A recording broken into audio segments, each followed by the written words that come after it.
proper human diet. The reason that all 3,000 of us had to gather here today is because we've been misled over the course of our lifetimes about what human beings should eat and what we should avoid. No other species seems to have this trouble. They know inherently and instinctively what they should eat and what they should avoid. But we've been deluded, we've been misled, and now it's time to get back on track. And that's what this summit is for. Each of the speakers is going to give you a key piece of the puzzle so that you understand what's going on with you, and then in turn you can help your friends and family. So let's talk about the proper human diet. So I'm going to break this down because it's very important. I picked each word for a specific reason. And let's talk about proper. First of all, we want a diet that optimizes our health, both mental health and physical health. We want a diet that makes us the best we can be every day. Now, we all have bad days and good days, but on average, they ought to be good days. We want to optimize our longevity. We want to live as long of a life as we can. We want to not only have a long life, but we want to have a long health span. Nobody wants to spend 30 years in the nursing home because you live to be 90, but you really stop living when you turn 60. That's a proper diet that helps you have a long lifespan and a long health span. We want to minimize chronic inappropriate inflammation. If you sprain your ankle on the way to the fridge to make up a keto chow shake in between sessions, you should have inflammation. That's appropriate. That's proper. You want to have redness and warmth and swelling and pain. That's the first step in healing your sprained ankle. But when it comes to chronic inappropriate inflammation that's in your knees, your gut, your brain, your lungs, that's inappropriate. That's not helping you heal. But when you're adding things to a diet that aren't proper, you're going to get this chronic inappropriate inflammation. We want to minimize disease. Now, we're mammals, so we're going to have diseases from time to time. That's part of being alive. But having all of the chronic inappropriate diseases of a modern lifestyle or a modern society, that's not proper. We shouldn't have all those diseases. Eating a proper diet helps minimize those. We also want to be active and agile and full of energy and full of motivation and drive. You can't do that if you're disabled by eating an improper diet. Now, the second word, human or Homo sapien. You are a warm-blooded, low-carbohydrate mammal by design. We've been on this planet for about 250,000 years as our current species. And during that time, some things have happened to us. Our brain has been steadily getting bigger. Our hindgut, our colon, has been shrinking. When you compare it to other primates, we don't have nearly the colon and the cecum that they have because they have to eat plants for 16 hours a day in order to get enough energy out of their diet in order to live. We don't have to do that. Our IQ has steadily been increasing this entire time. It's why we now run the planet, because we're the smartest animal on it. But about 12,000 years ago, you may have read or heard, the brain really stopped getting bigger. It started to get smaller. Our bones and our stature started to kind of get brittle and weaker. And do you know what happened about 12,000 years ago? That's when human beings really started in earnest with plant agriculture. That's when we started eating a lot more grains. We stopped hunting and gathering and started farming. And I don't want to say bad things happened about that time, because lots of good things happened too. Society as we know it was creatable because we were able to stay in one place. The libraries, the internet, all that stuff is really a product of us being able to stay in one place and form bigger societies. But when it comes to how it affected us physically, that's the key thing. And part of what I want you to understand is we all still want to live our modern lifestyle. We want to have our iPhone and we want to have the internet. But what we don't want is all the chronic disease and inflammation that goes from eating an improper diet. And then diet. Let's talk about that loaded word. So a lot of people yell at me for using the D word. But what I mean by diet, so there's more than one definition of diet in the dictionary. I'm talking about your way of eating. I'm not talking about a short-term diet that you're trying to lose weight. I'm talking about a lifelong diet, a lifelong way of eating where you add proper nutrition. There are things you need. You need fatty acids, you need amino acids, you need vitamins, you need minerals. Those are all proper nutrition. But when you start adding things that you don't need, sometimes they don't do anything bad to you, but sometimes they do. You want to minimize, you want to stop all of the slow poisons. And so if you're lost in the desert and you're starving to death and all you've got to eat is beans and rice, by all means, eat the beans and rice. I don't want you to starve to death. But if you have a choice, and anytime you have a choice, this is a law of life, you need to make the best choice that you can make at that time, the best choice that you can afford. That's what the proper human diet is. Now, lifestyle is also important, and I want this to be a complete lifestyle for you. This is not a fad diet. This is not a thing you do temporarily. You're going to make this part of your life, just like breathing, just like your heart beating right now. And so you want to get some sun every day. We have been in the sun our entire existence on this planet. Stop being afraid of the sun. Get some sun every day. We know about the vitamin D. We know about the nitric oxide. But I guarantee you there are many things that being in the daily sun does for you that we haven't even discovered, because no researcher is allowed to research that right now. Daily movement. Now, for you, where you're at on your personal journey right now, that may mean you get up out of the chair 5 extra times a day. It may mean you walk to the mailbox an extra time or 2 a day for no reason. If you have stairs in your house, you may take your stairs up and down 5 extra times a day, because that's all you can do right now. It doesn't matter where you're at in your journey. It matters that you push yourself a little each day. If you're Robert Sykes, that means you're going to do 49 reps of bicep curls instead of 47 reps. So it doesn't matter where you are right now. What I want is for you to be focused on the future and focused on improving yourself, and understanding that regardless of your age, regardless of your momentary physical health at this moment, you are still an athlete. You can still improve. You can strengthen your bones. You can strengthen your muscles. You can strengthen your mind. I want you to learn, and it's easier said than done, as I always say, minimize the bad stress. Either get rid of the bad stress or learn how to cope with it so that it doesn't take a toll on your emotional health. Being alive means you're going to have stress, but it doesn't mean you have to suffer from the stress. Fasting. We've been fasting ever since we've been on this planet. 100,000 years ago, we called it starving, because I hadn't brought home an antelope in 3 days, and Nisha and Beckett are looking at me like, what's wrong with you? Our body actually learned to use this as a tool for healing and for rejuvenating and revigorating. You actually get stronger and get better when you fast. Now, you don't necessarily ever have to do a longer fast, but I want you to understand the power of that fasting if you choose to do that. Learning and teaching. Remember our high IQ? Remember, you've got to be a learner. You've got to be a student. But part of the reason that we're all here today is because we're not being taught properly by the powers that be, the current powers that be. So we've got to take it upon ourselves, just like some of us have decided to homeschool our children because we don't like what they're being taught in public school. You've got to become a homeschooler for yourself, first of all, and learn the proper human diet. But then I want you to become a homeschool teacher for your family and for your friends, for your personal tribe, whoever that might be, whether you're blood relatives or not. You've got to teach them what you've learned. And one of the most powerful ways you'll do that is by teaching by quiet example, just improving your own health on a daily basis like you're doing right now.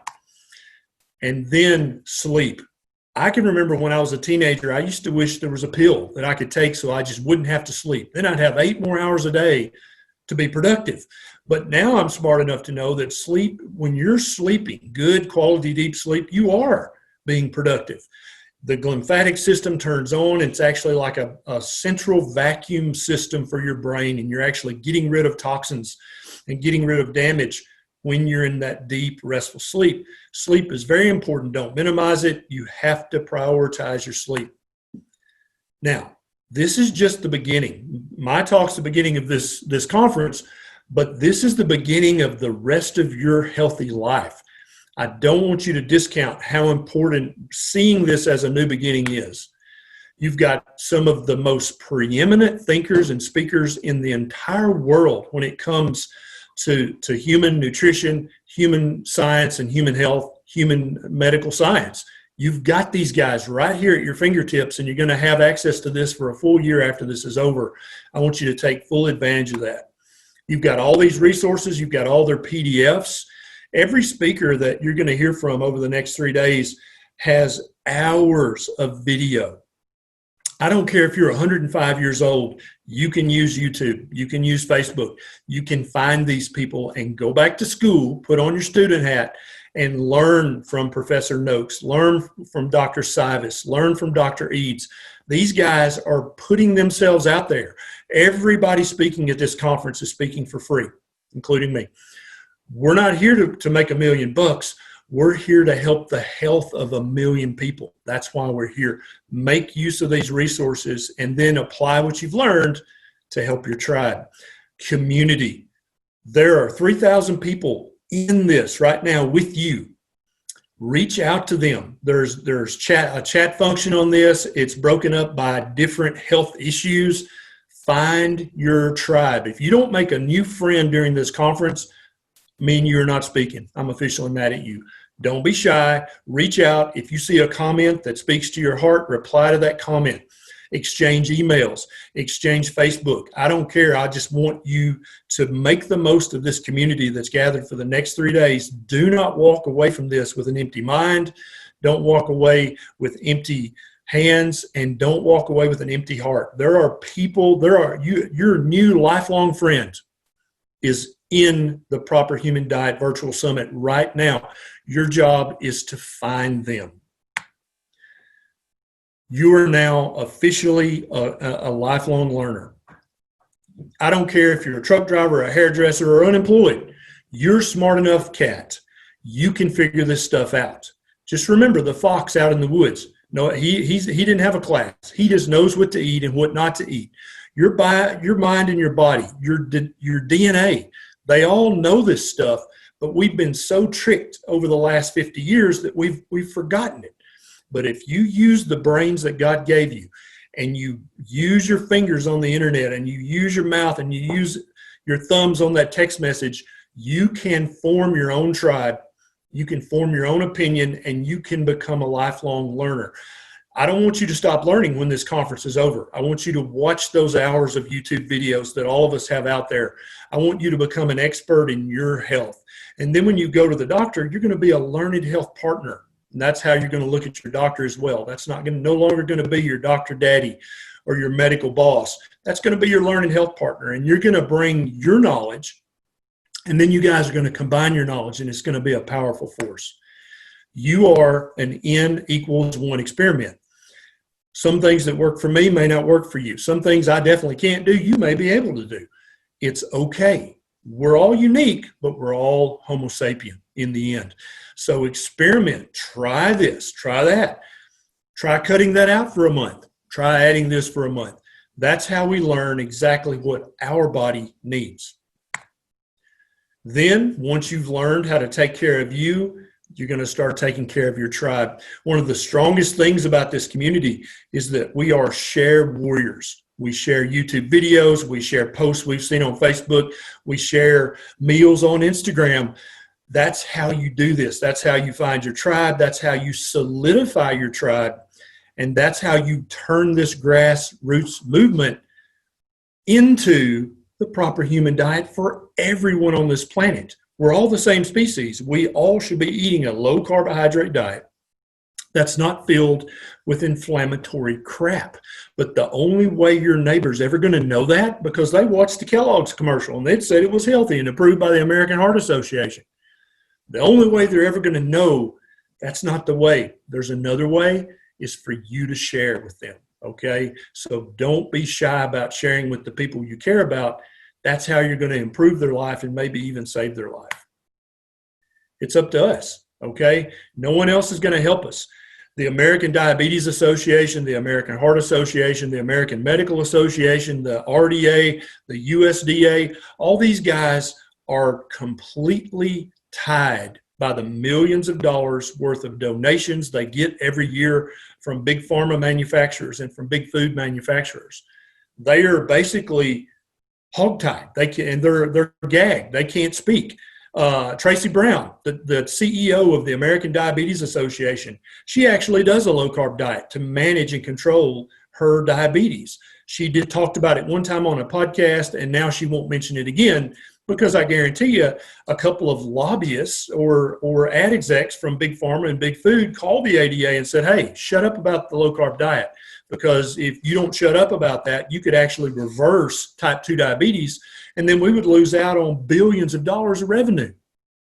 This has to be a grassroots movement. And eventually, the American Diabetes Association, they'll come along, they'll get on board, but they're going to be very slow to do that. How many grandparents are we going to lose while we're waiting for them to have a press conference saying that low carb is the proper human diet? How many moms and dads are going to have a stroke or a heart attack or go on dialysis or become blind because they just didn't hear this message? This is all up to us, folks. There's nobody else going to do it but us, and I need you to help me do it. It's up to you. I can only talk so much. My message can only spread so far, just like the message of all these other speakers. The only way our voice is amplified is by you repeating it and sharing it. You ready to do Q&A? I'm ready to do Q&A. Oh, well, let me get your books back over here. Nisha is vertically challenged. There you go. Yeah, I'm standing on books so you can see me. Ta-da! Hello. Books are good for many things. Nobody wants to see my pores. Okay. All right, here we go. All right. There's some really good questions. You guys do always have great questions. So Sherry wants to know, I looked through your food list for good foods and bad for keto. I did not see where tomatoes, regular, and cherry fall. Can you address that? I assume that they're higher in carbs. Yeah, so tomatoes are in the nightshade family of plants. Some people can eat these just fine. Other people get chronic inappropriate inflammation if they eat them at all. Some people get chronic inappropriate inflammation if they eat them too often. And I'm in the first one or two categories there. I love tomatoes, but if I eat too many tomatoes and peppers, it's too high in carbohydrates for me. And then also some of the substances in the nightshade family, eggplants, peppers, and tomatoes, they cause inflammation for me. And so I like to be optimal as many days of the week as I can be. And so I rarely eat them. All right. Maria says, how long does it take to get rid of inflammation after starting keto? Yep. First of all, it depends on what you think keto is, right? And so a lot of people think keto is taking exogenous ketones and then eating whatever you want. If that's what you currently think keto is, then you're not going to probably get much relief whatsoever. If, however, you mean by keto a real whole food, one ingredient, proper human diet, then within days to weeks, you're going to get rid of the majority of your chronic inappropriate inflammation.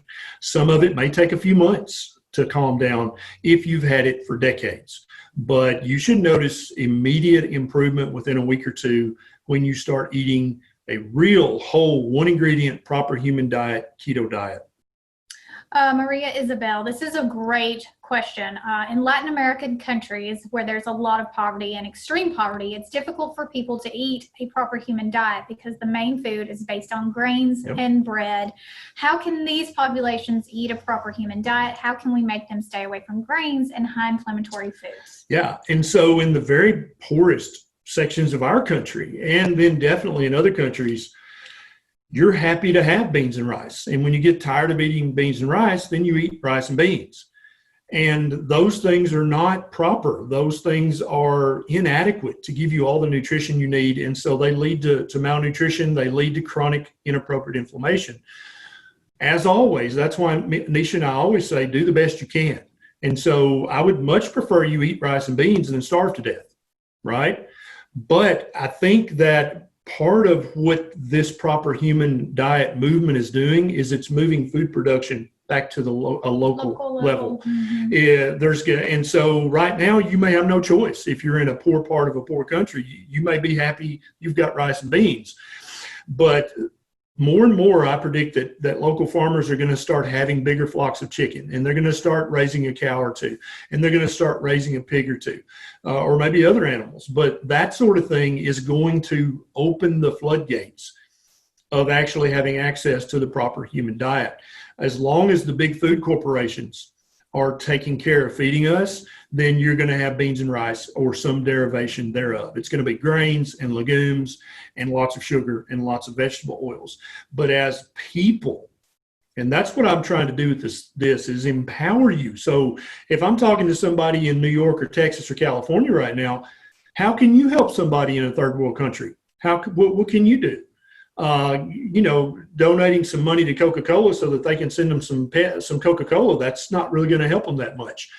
There are many, many things we can do to help people who are not as well off as we are to eat the proper human diet. And that's part of what I want to challenge you to do with this summit is figure out how are we going to feed the world a proper human diet. I'm going to butcher this name, so I'm sorry in advance. Heidi Marie. Heidi Marie? Yeah. Okay. What was the moment where you decided to eat a more carnivore-oriented way of eating? What made you decide to cut out the veg? It's probably been, a year and a half now. Maybe longer. Yeah. But I've been watching some videos, trying to learn. Because you don't know it all. Well, I don't. I'll never know it all. I admit that freely. Right. Are you being snarky with me? No, I'm just saying, we're all learning. Absolutely. Yeah, all of us are. And I was watching this video by this crazy doctor named Sean Baker, who just ate ribeye. And I was like, meat's very nutrient dense. I'm probably not going to become deficient in anything. And so I issued a Facebook challenge. I said, hey, let's do a carnivore month. And so I did that, working almost 2 years ago. And at the end of that month, my heartburn, which had gotten 80% better on keto, was completely gone, which had never happened to me in my adult life, that I'd went days and days without having severe heartburn. And so that severe daily heartburn is chronic inappropriate inflammation. And so that gave me a heads up. Even though I was eating keto, real whole food, one ingredient keto, I was still eating things that were causing inflammation. And now looking back to answer the previous question, one of those was nightshades. I was eating the hell out of eggplant and peppers because we were kind of paleo keto, right? And that stuff was causing inflammation in my esophagus, which was leading to the heartburn. And so after that month of the carnivore challenge and I had no heartburn, I was like, I think I'm going to do this for another month. And so that's where that came from. All right. Miss Patricia wants to know, when it comes to eliminating dairy, like a lot of us have to, which is best, butter, cream, or cheese? Which should you eat or what should you cut out? Yep. So dairy has 3 macronutrients. It has protein, it has fats, and it has carbohydrates, right? So the carbohydrates are made of lactose, which breaks down into glucose and galactose. You definitely don't need the milk sugar, okay?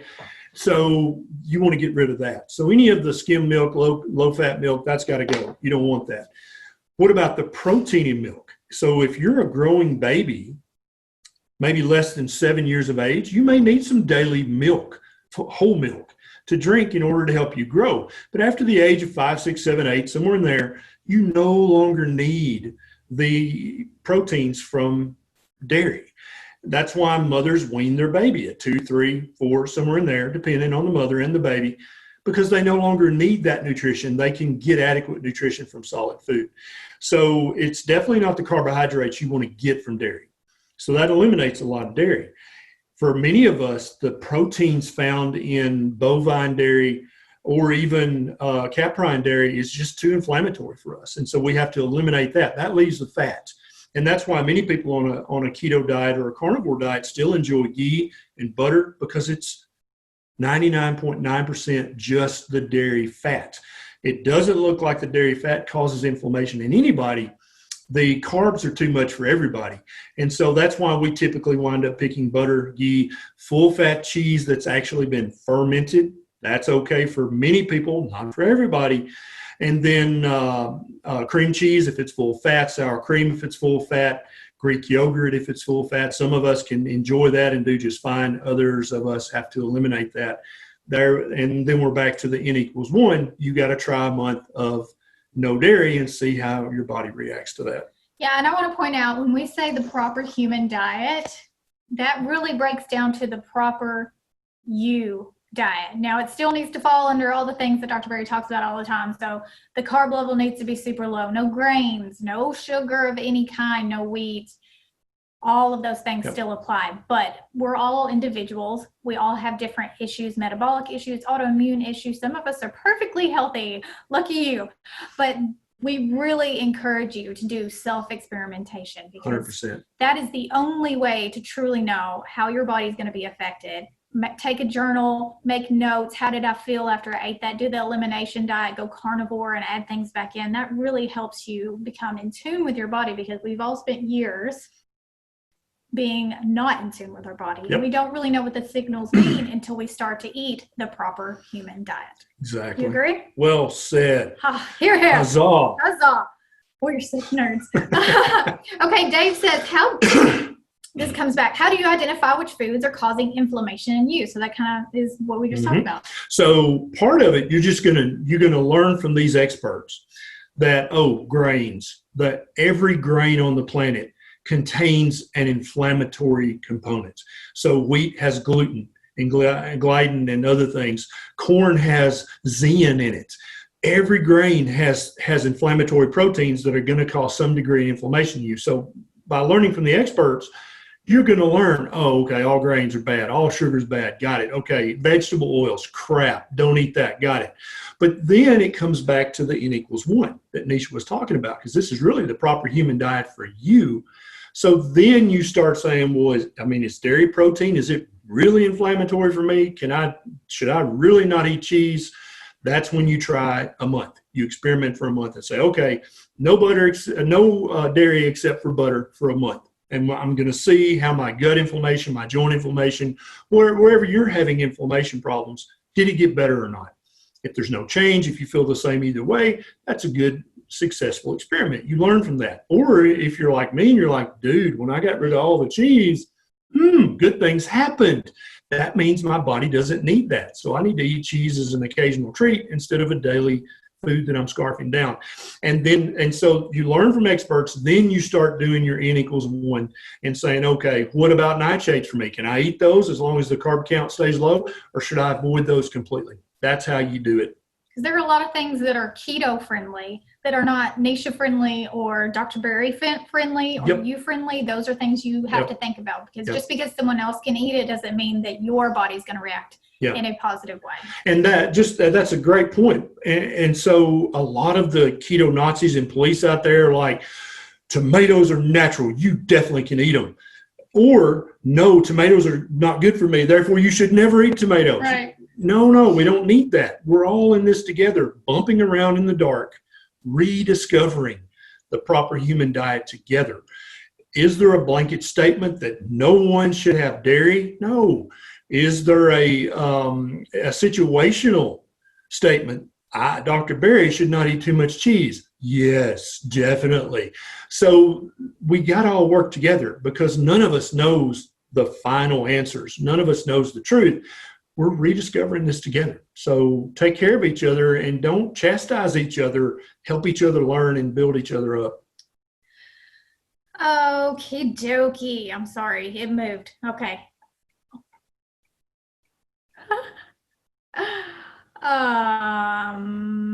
Where did it go? I don't know. Okay, this is a good one. Michael says, what is your take on lacto-fermented vegetables? I enjoy homemade sauerkraut. What do you think about that? I love sauerkraut. I love all fermented vegetables, even kimchi, the really stinky kind.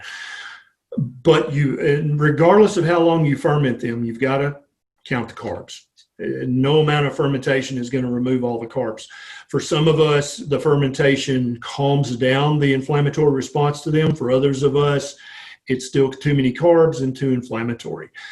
This is another N=1 question where you will experiment. A lot of people out there, there's two things that people get very vigorously just triggered over. One is raw milk. If it's raw milk, then it's magical and totally acceptable. I don't agree with that. Raw milk is still milk. Milk is made for baby animals. It's not made for adult mammals. And so I don't think, literally, if you squeezed it out of the teat into your mouth, I still don't think that's an appropriate human food for a human adult. The same goes for fermented vegetables. I know a lot of us have family members that have been doing this for generations. I don't think it's terrible. I think it's probably less bad than Kellogg's and Kraft. But at the same time, we all have to come back to the N=1 and see how it affects us. All right, Miss Tammy wants to know, this is a great question. Is it necessary to eat organic in order to achieve optimal health results in the ketogenic diet?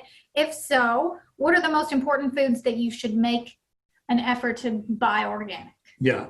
So organic means no pesticides, no GMO. I think that's the current definition. So there are some things that it probably doesn't matter much, like an avocado. It's got such a thick skin, which we don't eat. No matter how much they spray the avocado tree, it's probably not going to be in the actual part of the avocado we eat. Other things like berries, I don't even know how you're going to get the pesticide off those if they were sprayed. That's why I want you to have some strawberry plants and blueberry bushes at home so you know nobody sprayed those, right? I think it does matter, but I don't think it's a make it or break it. I think that if you are not able to afford the organic produce from the grocery, you're still going to get benefits from eating the broccoli and Brussels sprouts over the frosted wheat, mini wheats. Or sweet potatoes or squash or that kind of thing. Right. Yeah. And so, yeah, if you can afford the organic stuff or you can grow it yourself, I do think it makes a difference, but I don't think it's a make or break it difference. I think that's, you're getting into kind of the 10%. What I want you to focus on learning in this conference is the 90% of important stuff. And then over the next few years, you can play around with the 10% stuff and the 1% stuff because they're not as important as the 90% stuff. All right, Miss Patricia. Oh, no, that's the same one. All right, Marianne. Hey, Marianne. She wants to know, how do you feel about sugar alcohols in some of the foods like Nush, all the cookies, all the keto products? What do you think about the different sugar alcohols, the different sweeteners? Do you think they're optimal? I think they're definitely less bad than sugar. And you guys know there's 100 different terms they use to hide sugar and all the processed crap. I think the sugar alcohols are less bad. They definitely don't have as many grams of carbohydrate in them. For some of us, they're very inflammatory. For some of us, the wrong sugar alcohol equals a trip to the restroom at a full gallop. So I think that's your body saying, yeah, that's not part of my proper human diet. I think optimally, no, I don't think any of the sugar alcohols are going to give you optimal health. I think optimal health is realizing that human beings, just like all mammals in the wild, we don't eat sweet things. The only time we have access to sweet things is during the late summer and fall when we're trying to put on 5 or 10 pounds so we don't starve to death over the winter. That's really the place for sweet things, the berries and fruits. Never in the history of humanity have we eaten sweet things every day of our life. And we've come to expect that because of all the advertising, because our mama said we had to have dessert with every meal. That's not proper, and I don't think that should be part of your long-term goal for health. You don't need to have a sweet taste in your mouth every day. Right, and it can be used as a tool, but then also a lot of people are coming to this way of eating from carb addiction, which we have somebody talking about that we sure later do. today. Yeah, and for somebody like that, that's a huge trigger. Yes, exactly. Yeah, and then they fall off the wagon, and then they eat crap for a week before they're able to get themselves back up on the wagon. So if you're one of those people, definitely it's not optimal. Yeah. What about sucralose versus stevia monk fruit? Do you think that one is better than the other, or are they about the same? I would tend to avoid sucralose. Artificially made in a chemical factory, that's pretty much a no-go for me 100% of the time. They're kind of all artificially made. They are. Yeah, artificially fiddled with. And that's why I just don't use sweeteners anymore. I don't think, and Nisha still does. But for me, that's a personal decision, and I think it can be for each one of you guys as well. And again, that's not something to argue over. If somebody is eating a Noosh cookie or a Fat Snacks cookie, it's not your place to say, hey, look, no, don't do that.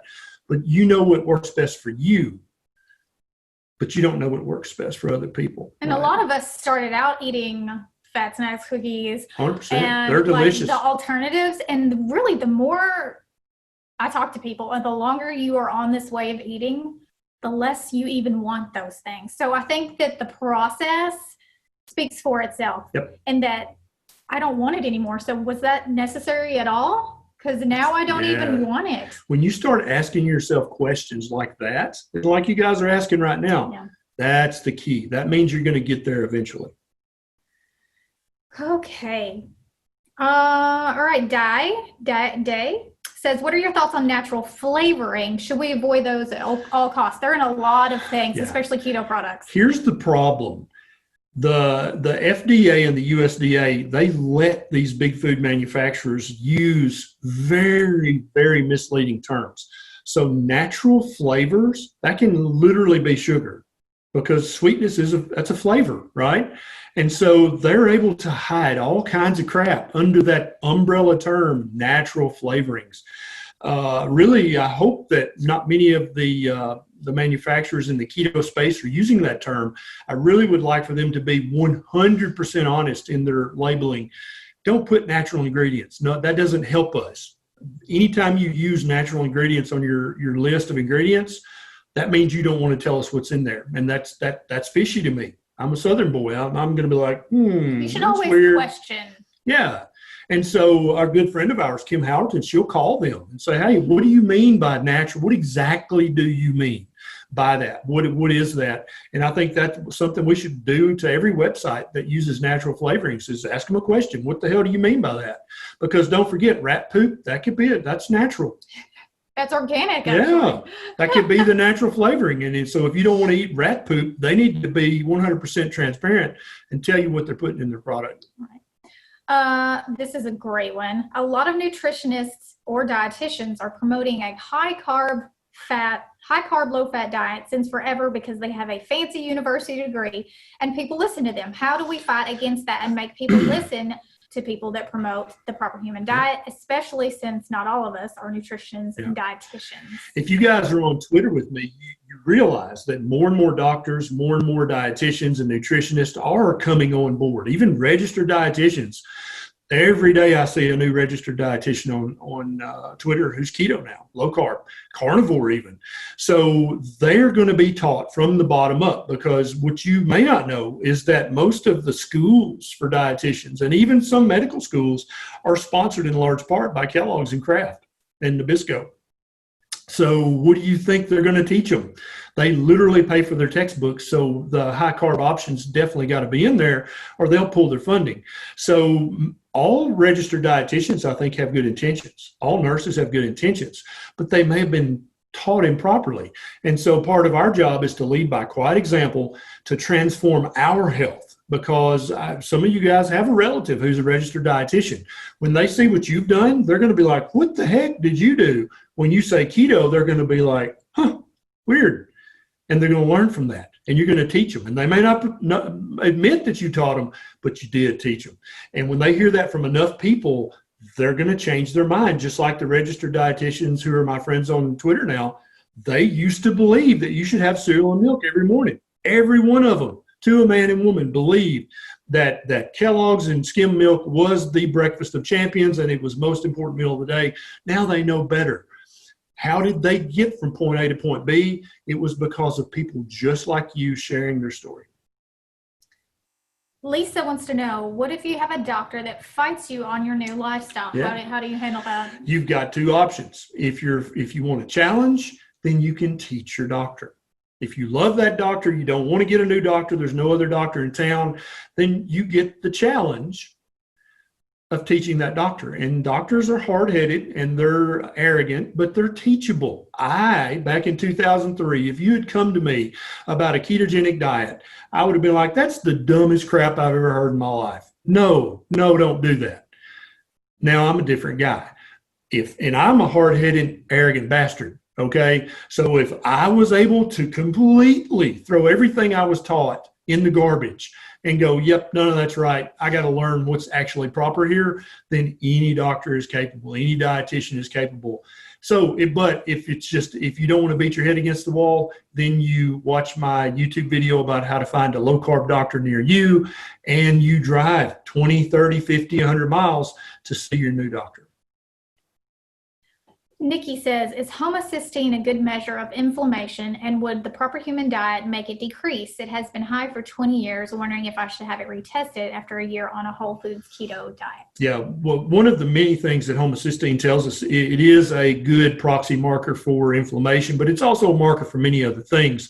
Eating the proper human diet, if anything, is going to move your homocysteine towards normal. But yeah, I think after a year of the PhD, you should get it rechecked. And then if it's still high, you've got to find a doctor who's going to look for other causes.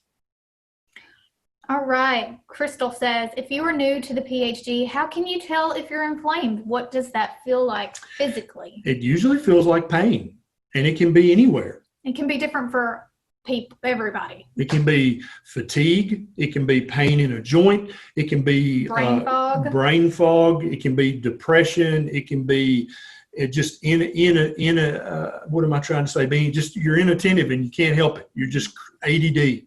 Yeah, that's how it presents for me. When I'm eating PhD, I have terrible ADD, and it's much, much better. I'm able to focus when I'm eating the proper human diet. For some people, it can be eczema or psoriasis. Headaches, chronic headaches.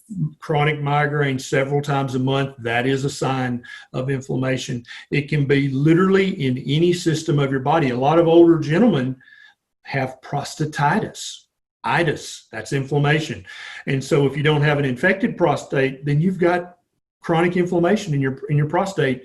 And I've got a YouTube video about that. Many men notice when they eat PhD, their prostate symptoms just get way less severe. And so it can be basically anything that's keeping you from feeling and looking like you want to look and feel, that could be caused by chronic inappropriate inflammation. A lot of people see it in respiratory. So 100%. If you have chronic runny nose, stuffy nose, Yep. sinus headache, that kind of thing, I see that Yep. a lot. Yep. And I know that the PhD is going to help any chronic medical condition, but I was blown away when I posted my video on YouTube about keto for asthma, because there's multiple research studies, and I had heard from a few of you guys saying, yeah, my asthma is so much better on keto.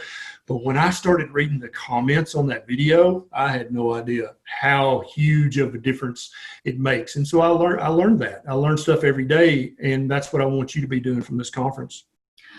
Jennifer says, Dr. Berry, I've been keto carnivore since March of this year and recently learned that I am B1 deficient. Is there a particular animal-based food that I should eat more of to get the thiamine that I need? Yeah, any shellfish, any meat. I'm actually working on a YouTube video right now about thiamine or vitamin B1 that I'll be posting in the next few days. But yeah, any meat, and I'm going to go into more detail in the YouTube video, so watch for that.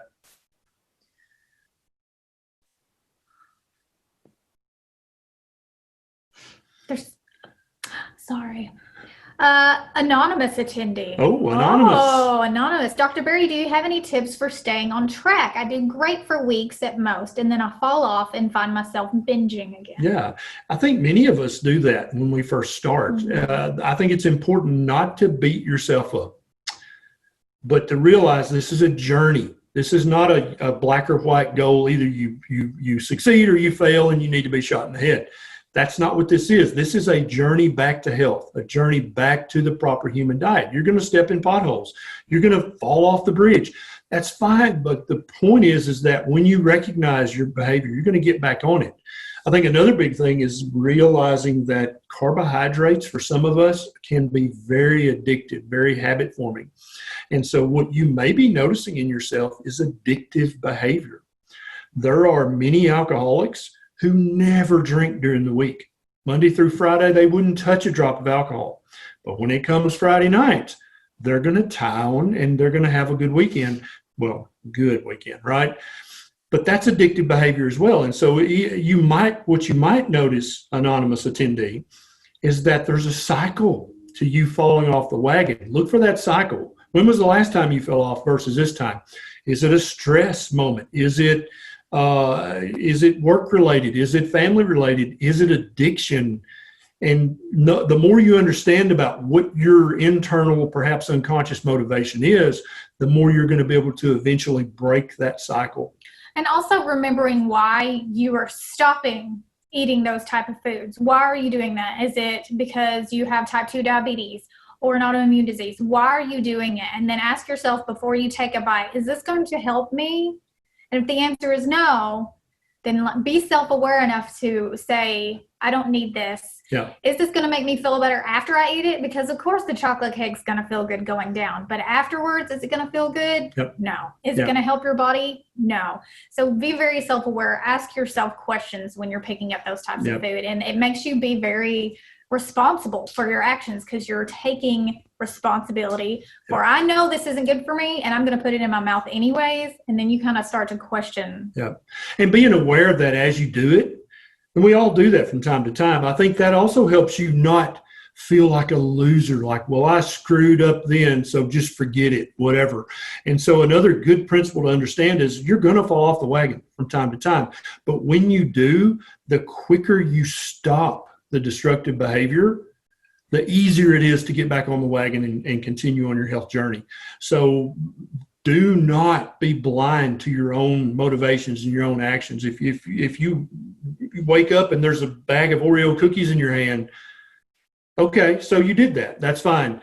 But don't let that turn into a week of binging or a month of just not giving a crap what you eat. Say, okay, I messed up. I ate some Oreos, but now I'm back on plan. I'm back on the wagon. Don't let that one bad meal turn into a month of bad meals. Don't let that one day of splurging turn into a month of splurging. Stop it as soon as you are consciously aware of what you're doing. Brian wants to know, are there any health concerns when smoking my meals in a pellet smoker every day? I've been waking up with headache lately, and I wonder if that could be the reason. So I doubt it, Brian, but this is a great opportunity for you to do an N=1 experiment and stop that for a month and see if that affects the headaches, and then reintroduce it and see. Human beings have been cooking meat over an open fire. I think we've been making fire for 1.5 million years, 2 million years, somewhere in that range. So I would think in that length of time, we have adapted to what fire and smoke does to our meat. But try an N=1 and don't do it for a month and see what happens. Christine says, can you reuse beef tallow? 100%, Christine. We, on our stove, we have a container for bacon grease, which I'm not allowed to put any other fat in because Nisha only likes bacon grease. And we have another container that's mine that it has lamb fat, it has beef tallow, it has bacon grease, it has chicken fat, any other animal. It's probably got some venison fat. It's got some bison. What else? Duck fat, I'm sure that and so I save all the fat.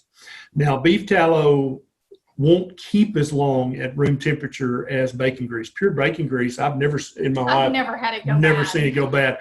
My grandmother, your grandmother, they had their little bacon grease container on the stove at room temperature all day, every day for their entire lives, and I never do it. My granny saying, whoop, the bacon grease got moldy. No, that never happened. But beef tallow will tend to go bad quicker. And you will tell. And it stinks. Yes. You'll be like, ooh, that don't smell good. That means it's time to give that to the dog and start a fresh batch. Miss Judy says, Dr. Berry, I suffer from insomnia. Is it all right to take sleeping aid to fall into a solid sleep? It depends on what you mean by sleeping aid. Right. If you're talking about a little melatonin or a little GABA or any of the other natural kind of supplemental things, I don't think it's bad. But if you're talking about a prescription sleeping pill, then I think that's a big damn deal. They're very habit forming. You may think you're not addicted to them, but all of them are habit forming. And it usually takes the average person months to wean down and stop a prescription sleeping pill. So if that's what you're taking, don't beat yourself up. Just realize that over the next 3 to 6 months, you're going to wean down and get off that. But if you're taking a little melatonin or something, the other things we talk about, I don't think it's a big deal. All right, Miss Brenda says, oh, wait, no, that's not the one I want. Tammy says, my sister has PCOS and has had improvement on keto. Are there specific foods that she should avoid or eat more to help her heal faster? Yeah, she needs to eat as low carb as possible, and she needs to eat as much fatty meat as possible. Every human on the planet needs fatty meat in their diet, but some of us need more than others. And for PCOS, there are many other metabolic issues like that where fatty meat needs to be the predominance of your diet. Because PCOS is basically type 2 diabetes of the ovaries, which means hyperinsulinemia. What makes insulin go up? carbs. Yep. So the lower the carbs, the lower the insulin, the faster the healing. Yep. And there's also a component of inflammation in PCOS and all the other chronic diseases. And by eliminating as many carbs as you possibly can, you're also going to be eliminating a lot of veg too, aren't you? And fatty meat is never going to be inflammatory.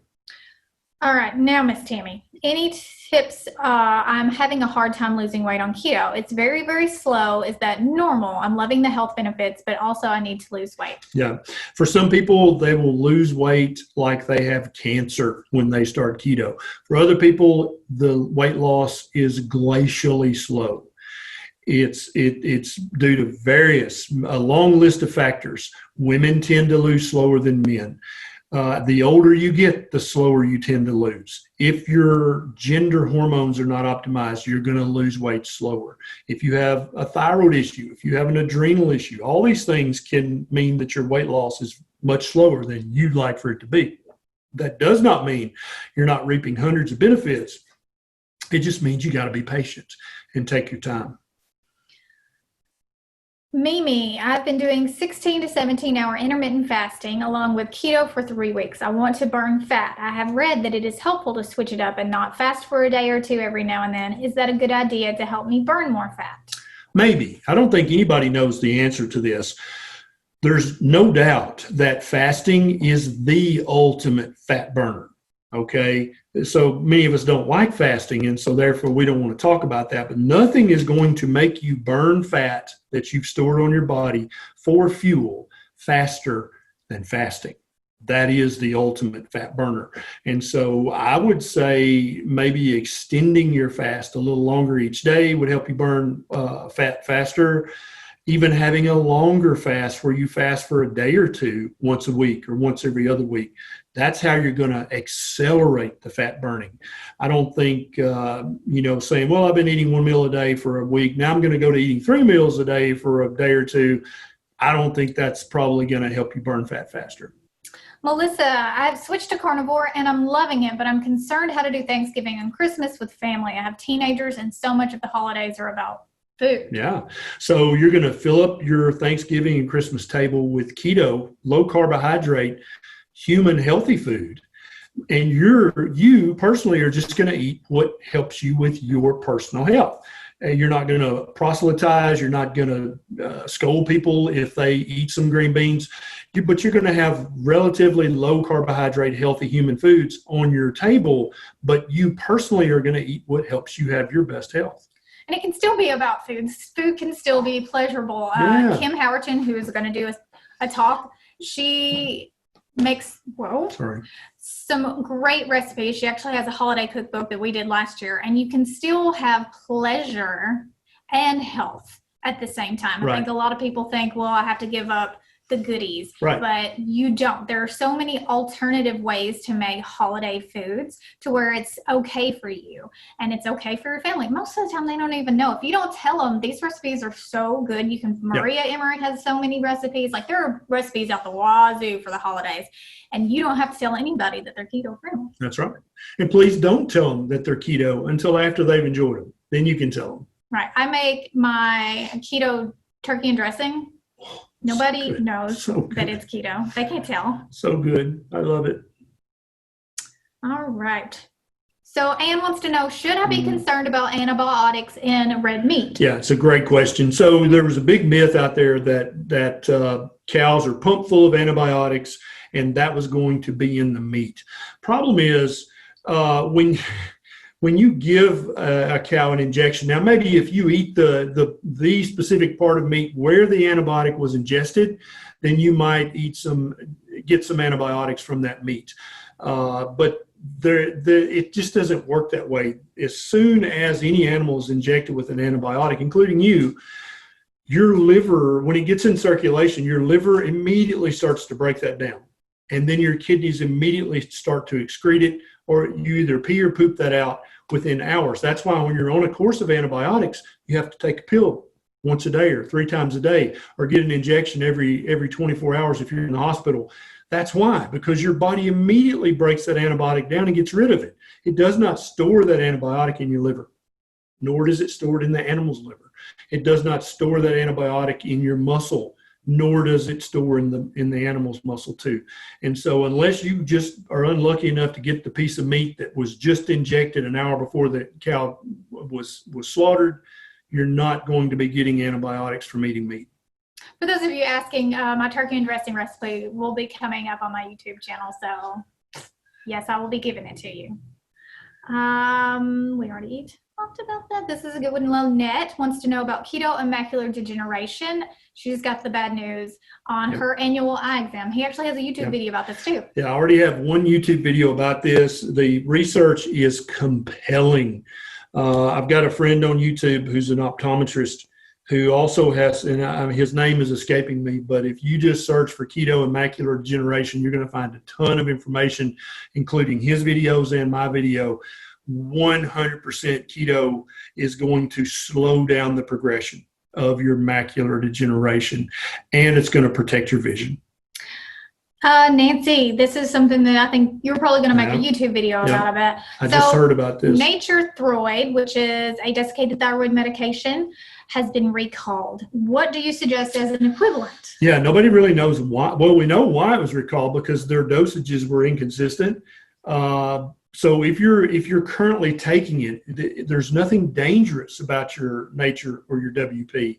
It's just that it's maybe only 90% of what it says is in there. So if you're taking a 65 or a 60, then it may only be 50 milligrams in there. Doesn't mean it's dangerous. It's not bad if you're just not getting enough. So you can continue taking that dose as you contact your healthcare provider to switch to something else. Armor is still on the market. If you're in Canada, there's IRFA, or you can reach out to a bigger compounding pharmacy. And this won't be your little mom and pop pharmacy. They usually don't make ingestibles, but you may have to find one online. They make compounded T3 and T4 that's effectively just like Nature and WP, but they test each lot, and so they can verify how many milligrams are actually in there. So don't be afraid of your Nature that you have left. Take it up, but go talk to your doctor about switching to a different desiccated alternative. This is a great question from Anonymous. I just wanted to say that well, it's not really a question, but we're going to talk about it anyways. Wanted to say that since starting this way of eating, I've had no flare-up of herpes. I'm just saying because it's a virus and no one talks about it. And no one talks about it. And it's so weird because if you Google the statistics, a huge percentage of the population has some form of herpes. So people are being shamed, and it's like the person next to you at the grocery store probably has some form of herpes. And we first heard about this at the Carnivore Summit. Amber O'Hearn was talking about how there's a bunch of research on how carnivore basically just wipes it out. Yeah, and there are people eating carnivore who have not. They used to have a flare up either of cold sore or the below the belt herpes. They would have a flare up once a month, or right before the period started, or whatever. And now on carnivore, they haven't had a flare up in 6 months or a year. And so more than likely, you still have the virus, but it's just completely dormant, and it doesn't get reactivated because, as you know, if you suffer from herpes, the things that activate it are stress, some illness, some breakup, lost your job, here comes a fever blister. Or you're about to get sick with another virus and then a fever blister pops up. So it's stress on your body and inflammation. That's what's causing the continued flare-ups. Carnivore is, for most people, the least inflammatory diet on the planet, and that's why it looks like it puts herpes of both types just in complete remission. No one's talking about it. You should do a video about that. Yeah, we should do a video about that. Renate, endometriosis, will keto help or will carnivore? Yes. Yeah, they're both going to help. You'll decide after you've been keto for a while whether you should tighten up your keto to carnivore or not. Some people have to get complete remission of their endometriosis, their PCOS, and the long laundry list of other chronic diseases. Some people can do keto and they're perfectly fine. They stay in remission with keto, but you get to decide that when you get there. What is your opinion on nutritional yeast? This gets brought up a lot in keto forums, keto groups. Nutritional yeast, is that important? Yeah, nutritional yeast is almost as mythologized as apple cider vinegar. Like people get very defensive about their nutritional yeast. I think magic. I think it's completely and totally unnecessary. I don't think it's necessarily bad for you, but I don't think it serves any meaningful role in the human diet. You're going to get all your B vitamins and everything else from eating your meat. You don't need nutritional yeast, but if you love it and you swear by it, then I don't think it's detrimental. I just think it's unnecessary. Kelly says, I have minor ringing in my ears, which is tinnitus or tinnitus if you're from West Tennessee. Is there something naturally that we can do about it? You have a YouTube video about that too, don't you? Yeah, a lot of people eating keto or carnivore notice their tinnitus gets better. Most all adults, if you get them in a quiet enough room, they're going to have some tinnitus. That's just part of getting older. But if it's getting to the point where it's really affecting you and is really annoying, then definitely low-carb keto carnivore is going to make it less noticeable. But just like an essential tremor, most adults have one. Most adults have tinnitus too. But I think that you can decrease the severity of it with a proper human diet. All right, there's been several questions about statins. So just talk about, do you need a statin? Is it ever safe? Yeah. Is there a person on the planet who actually needs to take a statin? Yeah. I'm going to let Dr. David Diamond answer that question definitively with his presentation that you're going to get to see. I think he's tomorrow. I think so, yes. Yeah. But in my opinion, there is no member of my family that I would ever recommend take a statin. And if they were going to take a statin, there'd be a long list of supplements that I would want them to take along with it, because it causes depletion of many vitamins and minerals and things like coenzyme Q10. So I don't think statins serve any useful purpose in human beings. So I would never take one. I hope that answers your question. But he's going to go very in depth. Yeah, Dr. Diamond is going to go deep into this, and he's going to destroy it. If any of you guys still have a statin in the house, you'll probably throw it at the neighbor after you watch Dr. Diamond's presentation. Colin says, we often hear about keto and carnivore helping thyroid related to Hashimoto's, but you don't hear as much about Graves' disease. So will it help? Yeah. And so many times Graves' disease is the first, that's the way you find out that you have Hashimoto's, is because you initially are hyperthyroid. But then also Graves is an autoimmune condition in its own right. But Graves' condition is usually self-limited, whereas Hashimoto's and hypothyroidism are chronic and progressive. You've heard that before. Graves' disease, you usually get it, it's diagnosed, it's treated, and then it's gone. Nobody has lifelong Graves' disease unless they suffered for years and years. You might have lifelong complications or sequela, but you're not going to have actual lifelong Graves' disease. And that's why we don't talk about it as much. If you have hyperthyroid or Graves, you go to the doctor, they're going to do some specific things to calm your thyroid down. Paul wants to know, what are the safest snacks on keto? The safest snack is not to snack in between meals. The safest snack is to eat enough fat and protein during your meal that you have no desire for a snack. Now, I'm not being judgy, Paul. I used to snack between every meal, even paleo, then low carb, then keto. But now that I've got my fat and protein up to enough and I've gotten used to this, I virtually never snack. Maybe when you're going through that, what should they utilize? Yeah, and so you want to utilize something that's full of fat and protein. So I used to snack on the nuts. I would snack on the bacon. I would snack on the boiled eggs. What else did we snack on? Butter. Yeah, butter. I would literally get a teaspoon of butter. That would be our fat bomb, because we didn't utilize fat bombs in the beginning. We don't use them anymore, but when we were becoming fat adapted, we did cheese, butter, those kind of things to satiate our hunger and get us to our next meal. Yeah, but I ultimately want you to understand that snacking is a modern invention invented by the big food corporations to get you to eat more of their bullshit. That's what snacking is. So I'm marketing. Yeah, I'm not judging you. I'm just wanting you to take a step back and look at the big picture here. Why do you think snacking is normal? Why do you think it's necessary? But then you can keep snacking on your keto approved snacks until you don't need to do that anymore. All right, one more question, guys, and then you're going to get to listen to Dr. David Diamond. So Luann says, I recently read another keto doctor that suggests that women over 40 should eat more green veggies for hormone balance. What do you think, and how does this affect women who want to be more carnivore? Yeah, so every single hormone in your body is made from cholesterol. It's all the hormones, testosterone, progesterone, estrogen, DHEA, pregnenolone. They are all made from cholesterol. There are no hormones in vegetables. If you're getting enough fat and protein in your diet, if you're getting enough vitamins and minerals in your diet, you're going to have all the building blocks to make all the hormones in the proper amounts that you need. Vegetables don't contain hormones, although they can.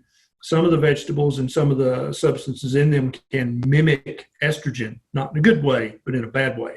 But your hormones are made from fat.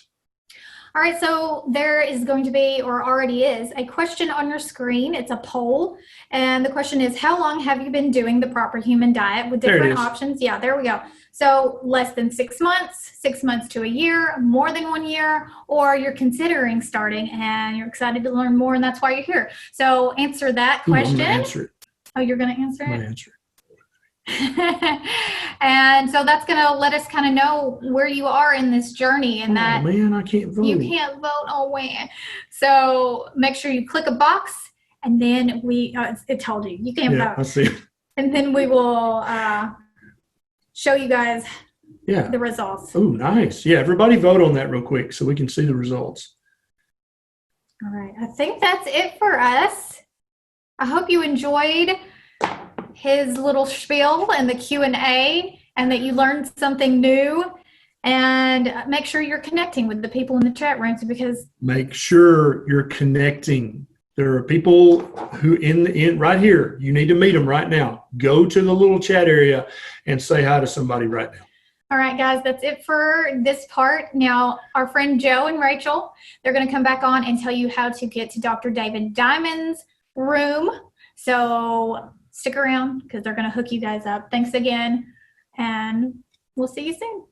Thanks, guys. What an incredible session. That was awesome. I loved when Dr. Berry said, like, at holiday time, make the keto foods, but don't tell anybody that it's keto. What do you call it? Don't Lion King it. Like, hey, guys, there's no sugar in here, right? Yeah, don't do that. Yeah. Enjoy it.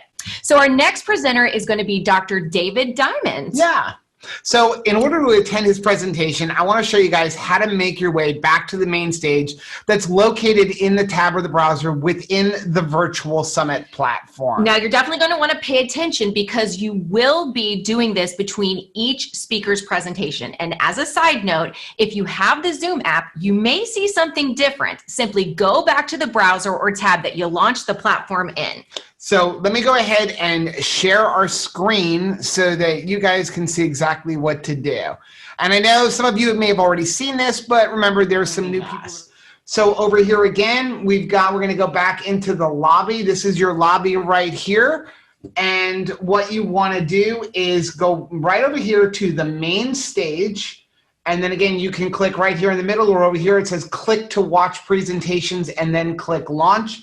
And what you're going to do right now, you're going to see it says David Diamond, and it's scheduled. And as soon as we leave this room, they're going to go ahead and open that up, and it'll say launch, and you're going to be able to click that and then come back in and see Dr. Diamond. So go ahead and head on over there, and we will see you in the next Zoom. Sounds good.